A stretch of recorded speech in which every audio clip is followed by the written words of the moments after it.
지금 가장 뜨거운 이슈만을 골라 핵심만 살펴보는 이슈 따라잡기 시간입니다. 네, 관련 이슈 짚어주기 위해서 이종근 시사평론가 나오셨습니다. 어서 오세요. 어서 오십시오. 네, 안녕하십니까?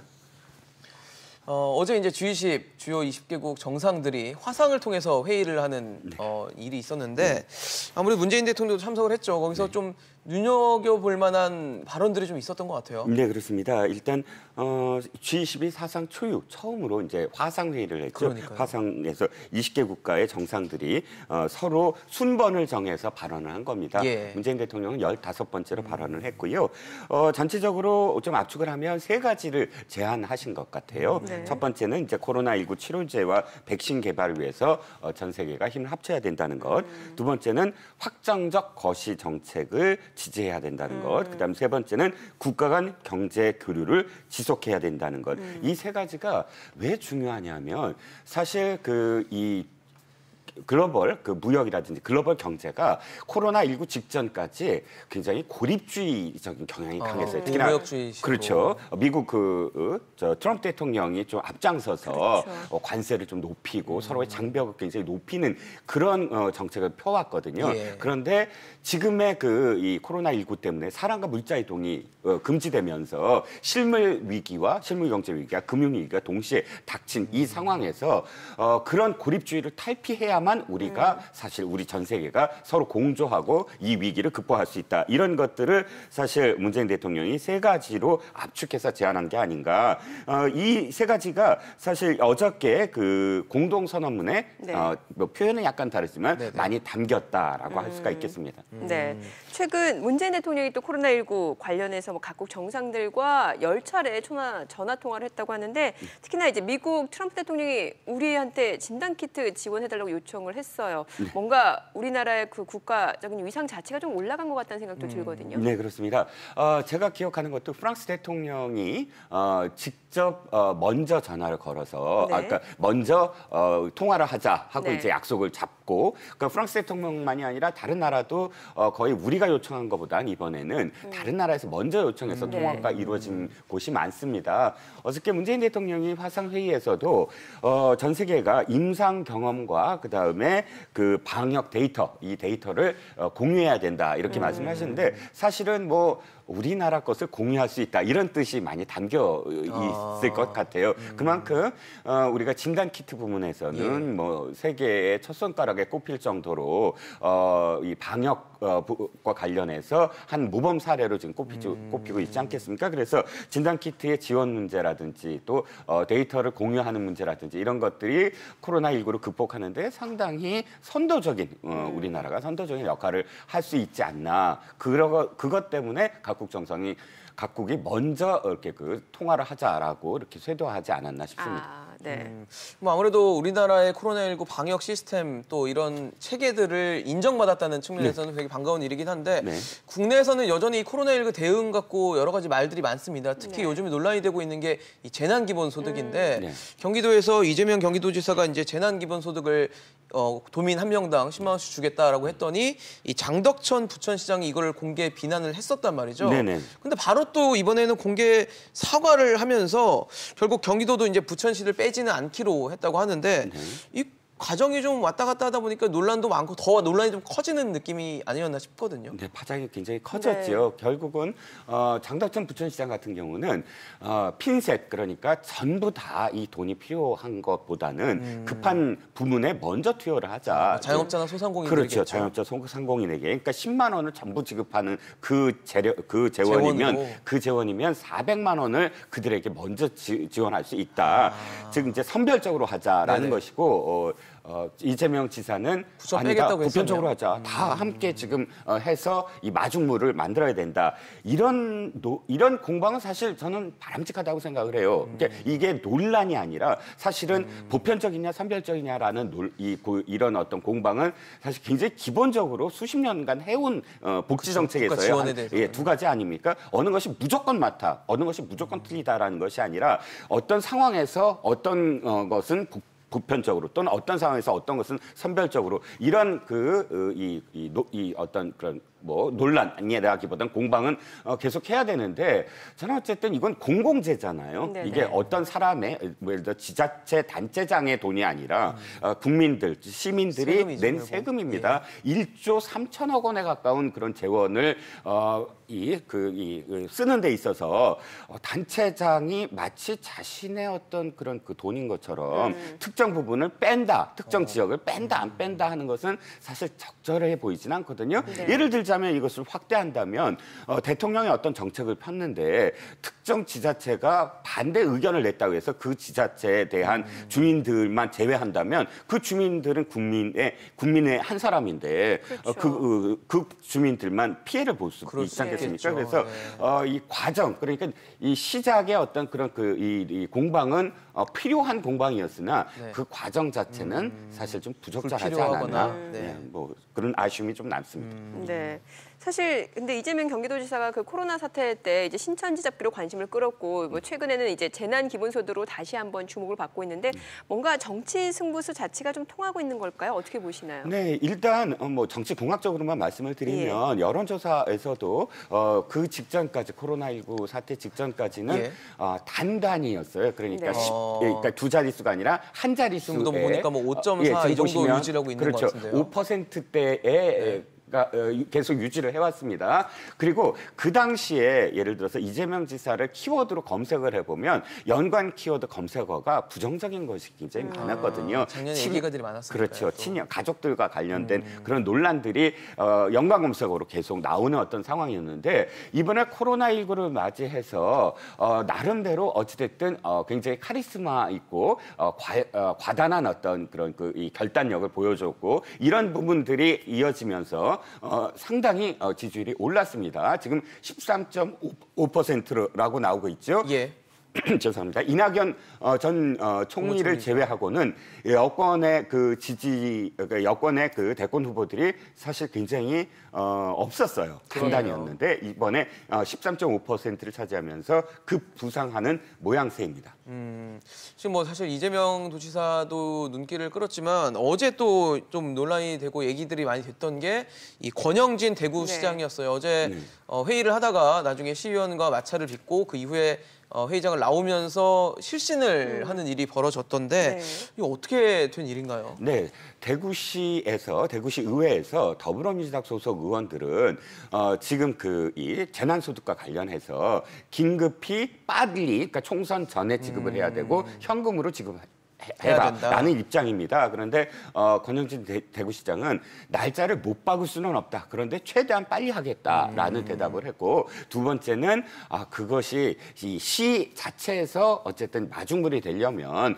현금으로 지급을 했다가 그것을 그냥 쟁여놓고 쓰지 않으면 나중에 거품만 되지 않겠느냐. 그러니까 카드나 혹은 복지카드나 혹은 뭐 상품권으로 지급하겠다. 근데 이게 계속 지금 마찰을 빚었어요. 그러던 와중에 25일에도 그러니까 26일 그 전날에도 사실은 이 의회 도중에 뛰쳐나갔거든요. 그래서 비판도 많이 받았죠. 근데 알고 봤더니 구토 때문에 뛰쳐나갔다고 하고요. 26일에도 임시회의가 끝나고 나왔는데 한 시의원이 계속 근거를 대라라고 추궁을 당하면서 그만 좀 하라라고 대답을 하는 순간 그냥 실신을 했다라고 합니다. 병원에서는 구토, 어지럼증, 흉통, 저혈압, 안구진탕 등의 증세를 보여서 3일간 일단 정밀 검사를 하고 정밀 검사를 하고 휴식을 좀 취해야 된다라고 하는데 35일째 집에 들어가지 않았다는 게 특별히 전원입니다. 계속 대구시에서 그냥 기거하면서 너무 과로한 게 아닌가 하고 측근들은 이야기하고 워낙 있습니다. 비상시국인 지역이다 보니까 더 좀 그러지 않았나 생각이 드네요. 네. 자, 그리고 합류 가능성을 100분의 1이라고 했던 김종인 전 더불어민주당 대표가 결국에는 통합당의 선대위원장직을 수락했는데 뭔가 황교안 대표의 삼고초려가 통한 게 아닌가라는 생각이 드네요. 그러게요. 집까지 갔더라고요. 네, 그렇습니다. 제가 떠오르는 장면이 있어요. 4년 전이에요. 4년 전에 김종인 비대위원장 시절, 민주당의 비대위원장 시절에 민주당의 중앙위원회하고 부딪혔었어요. 그 당시에 비례대표 순번 갖고 이제 부딪혔는데 그 당시에도 자택에서 안 나오셨거든요. 문재인 대통령 대통령 당시 대표 직접 또 찾아갔습니다. 네. 그런 어떤 형식이 좀 비슷한 어떤 느낌인데 네. 어쨌든 1%에 불과하다라고 얘기했는데 그러니까요. 그 1%가 현실화됐습니다. 네. 말씀하셨듯이 이제 황교안 대표하고 그다음에 박형준, 신세돈 선대위원장 두 분이 세 사람이 함께 명, 가서 네. 이제 맡아달라고 했고 어느 정도는 저는 교감이 이미 있지 않았나. 그러니까 하나의 어떤 형식, 상고초려의 어떤 형식으로 이렇게 그런 모습이 연출된 게 아닌가라는 생각도 좀 듭니다. 네. 사실 김종인 전 대표가 이 태영호 전 북한 공사 공천을 두고 불만을 표시하면서 그렇죠. 갈등이 좀 많이 점화되고 불이 붙었던 걸로 알고 있는데 네네. 황교안 대표가 일단은 지금 최근에 그 일부 지역의 공천을 취소를 했잖아요. 네네. 이런 것들이 아무래도 김 전 대표에게는 좀 마음에 좀 길을 열어준 네. 뭐 모멘텀이 됐을까요?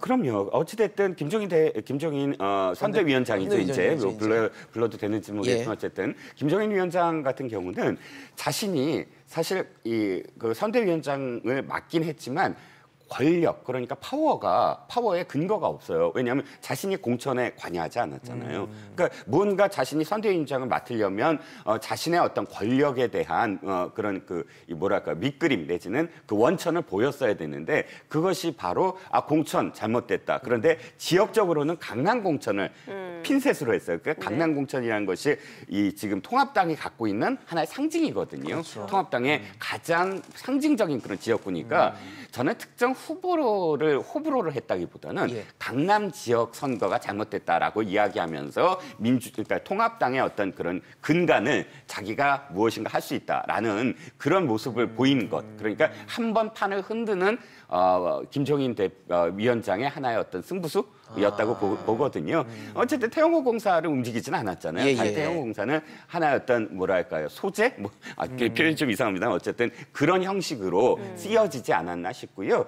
당연히 황교안 대표의 어떤 그런 공천 순번, 예. 그 미래한국당이지만 어쨌든 미래한국당의 공천 순번 재조정이 당연히 지금 그 김종인 선대위원장의 어떤 수락의 결정적인 어떤 또 계기가 될 수가 있었겠죠. 사실 김종인 전 대표가 지난 19대도 그렇고 20대 총선을 승리로 이끌었단 말이죠. 그렇죠. 그렇기 때문에 이번에도 뭔가 김종인 효과를 기대하는 부분이 있어요. 어떻게 그러게요. 보시나요? 네, 사실 코로나19로 인해서 김종인 선대위원장의 주가가 저는 더 높아졌다고 보는 게 예. 이유는 이겁니다. 코로나19로 사실 야당은 굉장히 불리해졌어요. 왜냐하면 야당은 바람을 일으켜야 되거든요. 바람을 예. 일으킨다는 건 즉 지상전이라고 보통 정치공학적으로 표현하는데요. 실제로 이 유권자들을 대면 만나서 설득을 하고 그다음에 세를 이렇게 크게 규합해서 형성해야 되는데 지금 대면 접촉을 못 하잖아요. 네네. 그다음에는 공중전밖에 없습니다. 그렇죠. 즉 메신저 역할, 강하게 어떤 그런 이슈를 던지고 그 이슈를 의제화해서 언론에 나오고 그런 것을 할 수 있는 가장 최적의 인물이 김종인 위원장이다. 언론이 일단 관심을 갖잖아요. 무슨 그렇죠. 한마디만 하면 쫙 언론들이 그것을 의제화하니까 예. 그런 의미에서 김종인 위원장이 좀 필요하지 않았나 싶습니다. 예. 그럴 수 있겠네요.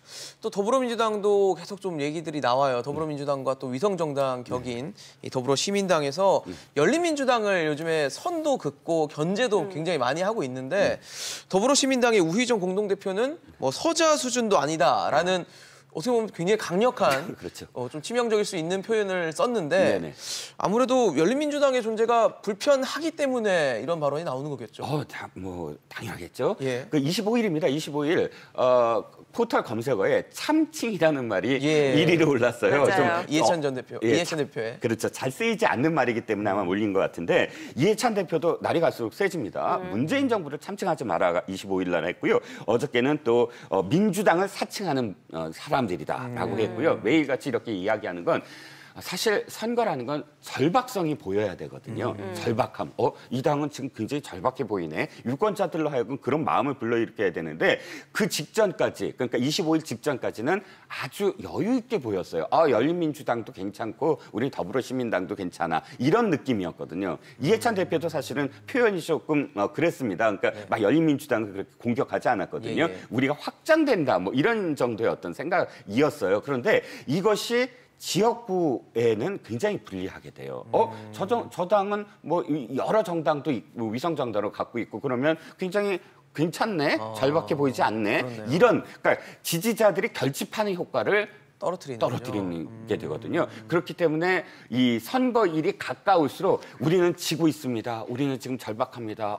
잘못하면 탄핵당하게 생겼습니다. 이런 식의 워딩들이 아마 쏟아질 거예요. 그런데 열린민주당도 찍어라 이렇게 되면은 이게 분산되잖아요. 그렇네요. 그러니까 선거 전략상 필요했고 시뮬레이션을 직접 해보니까 이게 사실은 열린민주당으로 가는 표가 문제가 아니라 이 상당히 이 불확실해졌다. 굉장히 예측 불가능한 상황으로 되고 있다라는 것. 그리고 또 마지막으로 더불어시민당은 이 민주당이 어떻게든 이렇게 컨트롤이 된다라고 생각을 하지만 열린민주당은 굉장히 개성이 강해요. 그쵸. 거기 의원들 각각 출범부터 그랬죠. 후보들 각각 제각기 메신저 역할을 하는 분들이 많아요. 따로따로. 그러니까 팀 워크보다는 한 명 한 명의 이 목소리가 예. 굉장히 크죠. 정봉주 전 의원도 그렇고 그렇죠. 주진영 하나 손혜원 의원도. 대표도 사실은 한마디 하면 굉장히 독하게 말씀하시는 분 아니에요. 그러니까 이러다 보니까 너무 개성이 강하니까 열린민주당이 만약에 뭐 우호적이긴 하지만 나중에 합류 안 한다. 독자적으로 무슨 목소리를 낸다. 이것도 가능한 어떤 시나리오 아니겠습니까? 그러니까 네.